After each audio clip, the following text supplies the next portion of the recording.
What is going on, guys? Just to let you on a little secret, I have over 4,000 wins in Fortnite and over 80,000 kills, which is not bad considering I only started playing the game in chapter 4 season 1, and before then I wasn't even a gamer. Now this means two things: one, I know how to win games of Fortnite, and two, I probably need to go touch some grass and take a shower. But before I do, I'll be sharing with you today my top tips, and for all my controller homies, my controller settings too. So without further ado, let's jump straight into the video. So tip number one is movement.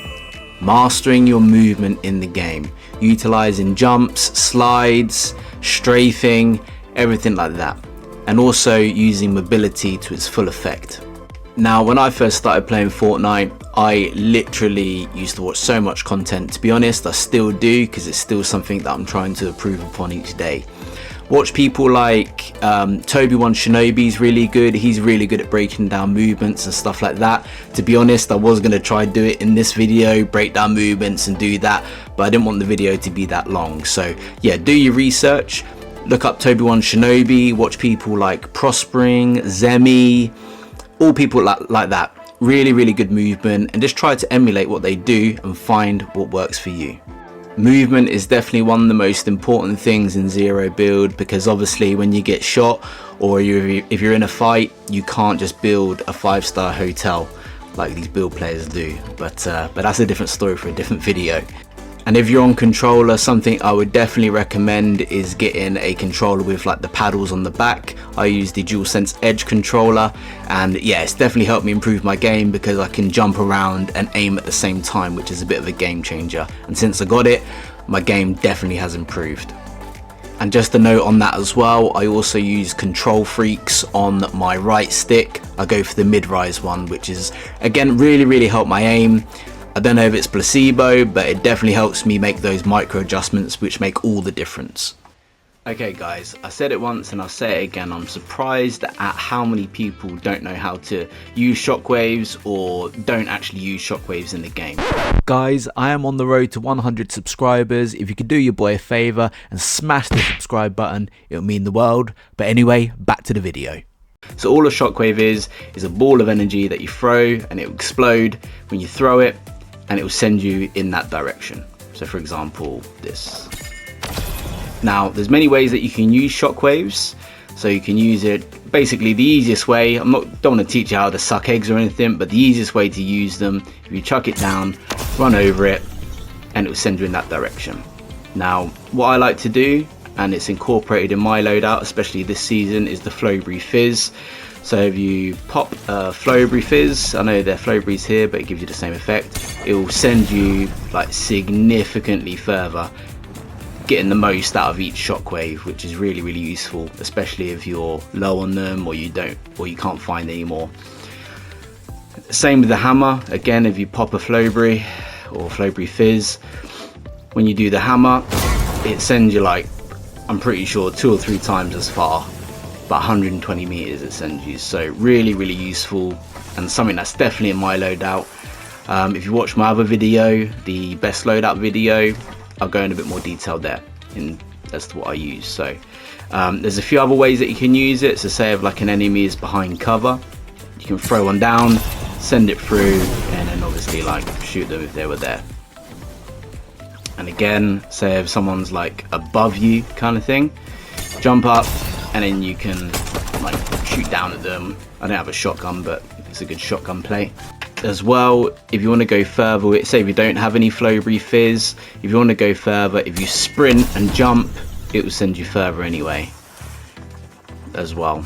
Same with the hammer, I like to do a little jump before I use the hammer, and I feel like it takes me further as well. That's the basics of shockwaves. If you don't use them, definitely start using them. I know in chapter 6 season 4 there's only shockwaves and the hammer, but often shockwaves come back and it's a very popular movement item. So if it's the only movement item, if you don't know how to use them, you're pretty screwed. So yeah, jump in a map, practice map like this one, and practice it if you don't know how to use them or you feel uncomfortable using them.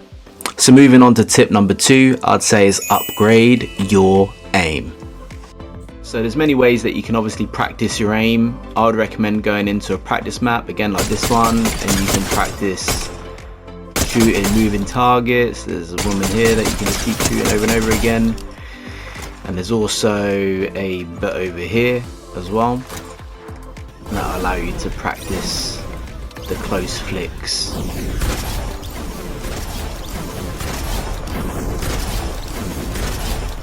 So yeah, I really recommend getting into a practice map.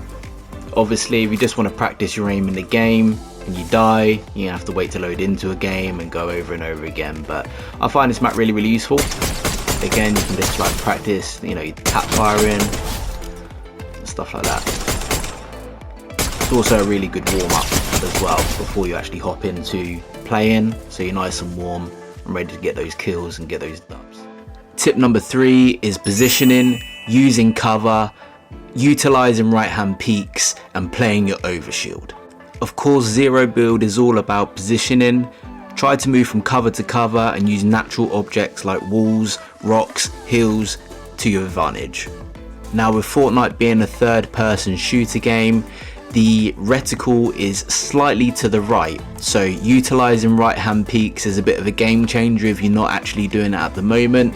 So when you peek from the right, less of your character is exposed, so giving you that advantage. Touching on peeks as well, if you can, don't peek from the same angle over and over again and be predictable. If you can, try and change it up, and that should surprise the enemy and give you the best chance possible of winning the fight.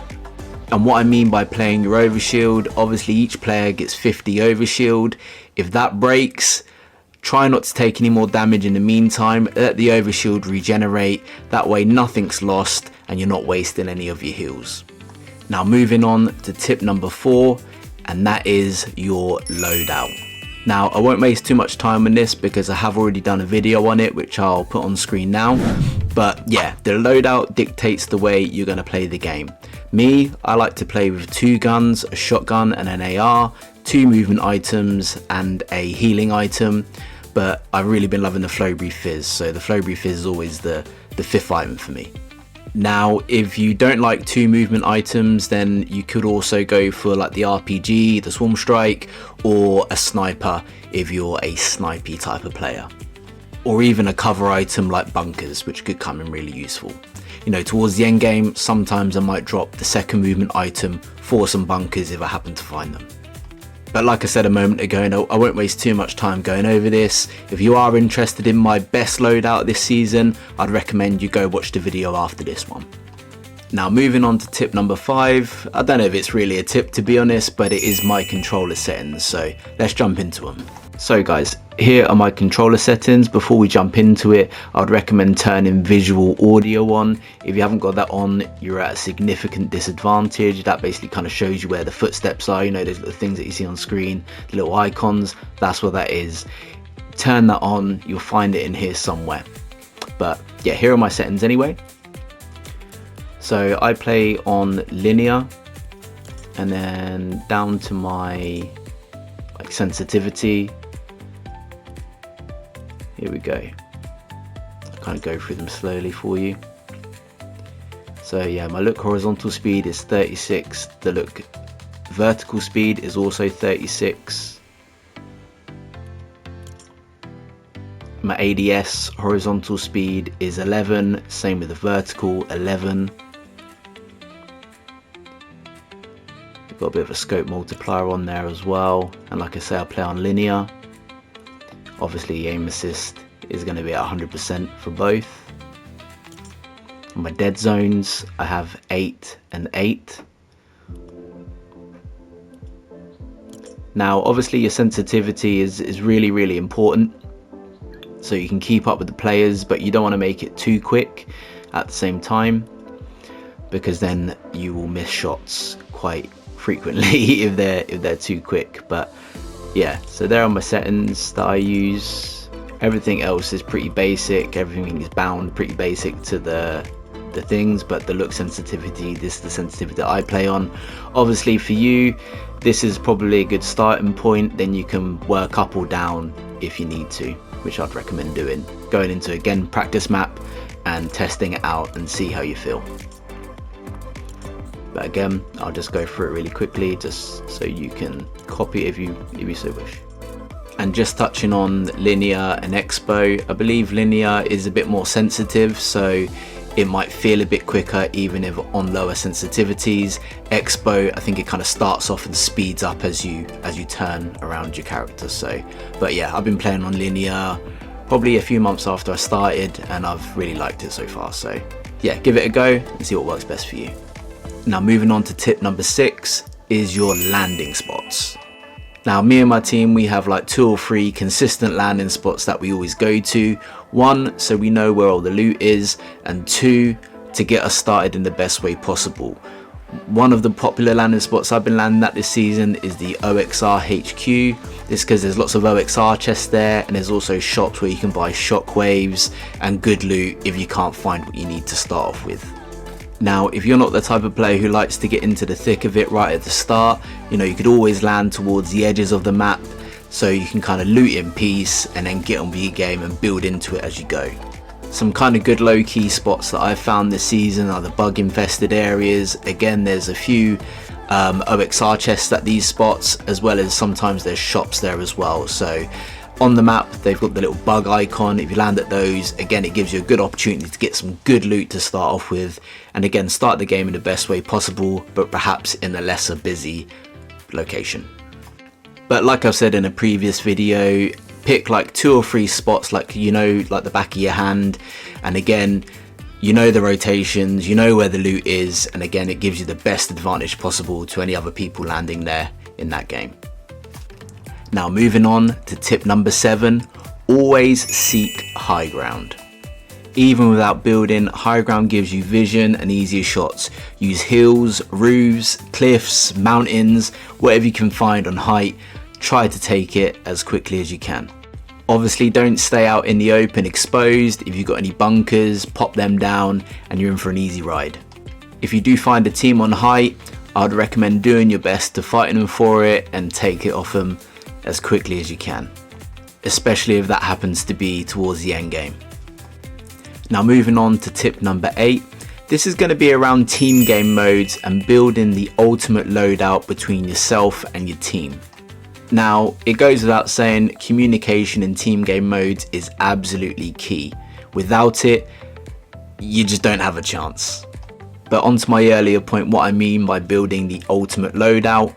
Now I would recommend, you know, designating one person to carry bunkers, one person to carry the heals or extra heals, Flowberry Fizz, whatever it may be, and between you just have everything that you would need to be successful in the game. Even down to the weapons, you know, you could have one person carry a sniper, one person carry the swarm strike, just for absolute chaos and madness.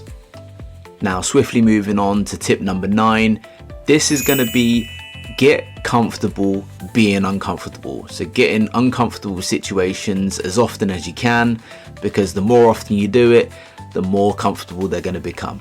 Now what me and some of my friends do with this is we jump into 1v1s, we'll fight each other.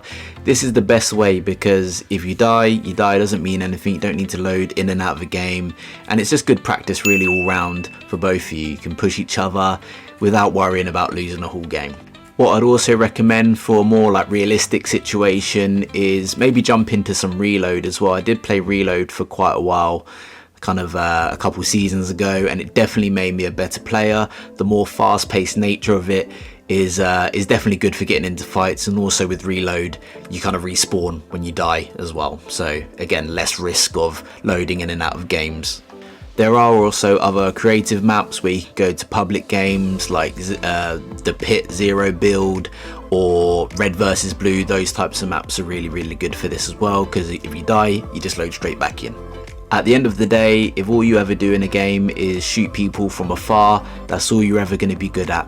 A lot of Fortnite and Zero Build, the close fights are the most important ones. So yeah, getting into those uncomfortable situations often will certainly elevate your game in the long run. And finally, some endgame tips for you all. Now in endgame, obviously if it's a 1v1v1, you want to do your best not to be the first ones to fight. This is simply because if the other team hears you shooting, they're going to come running to try and third party when you're weak. Now if the circle is still pretty big, then obviously that's an exception. You can get away with having a fight and potentially getting off the hill, but yeah, do your best not to be the first ones to fight, otherwise there will definitely be a third party coming your way. Another tip, don't always go for the first. You don't have to finish off a kill, because a lot of times that can end up getting you killed if there are other people nearby. Same goes for looting as well. By the end game you should have everything that you need. Don't loot piles for too long in the end game, otherwise you'll end up getting killed. Another tip as well is to get in as many fights as possible. You don't want to be cold going into the end game. So if your game plan is just to hide all game and wait to the end game, it might work occasionally, but it's not going to make you a better player in the long run. Getting as many fights so you're nice and warm, ready for that end game, as well as stacked up on loot as well. And obviously if you get into a lot of fights during the game and come out on top, then the end game is going to be less stacked. There's going to be less people there that you need to worry about. Another little tip, towards the end game, especially if the circles are small, you don't want to be getting into fights in storm, because the storm is going to be ticking hard, and as soon as you come out, you know you're just going to get eliminated by somebody. And like I mentioned earlier in the video, positioning in the end game can make or break the end game for you. At the end of the day, you want to try and find height, get on height as early as you can to dominate that end circle. On top of that as well, being in a location where you can't get shot from lots of different angles is definitely a bonus as well. Less for you to worry about and focus on getting that dub. But one of the main thing is obviously just try and keep calm in endgame situations. It is just the game at the end of the day, and if you lose, you lose, and hopefully you learn the lesson and become a better player for it. So there we have it, some zero build tips for you guys. I hope they help. Don't forget to drop a like on the video. If you have any questions, drop them in the comments. But until then, I'll see you in the battle bus. I'll see you in the next one. Peace.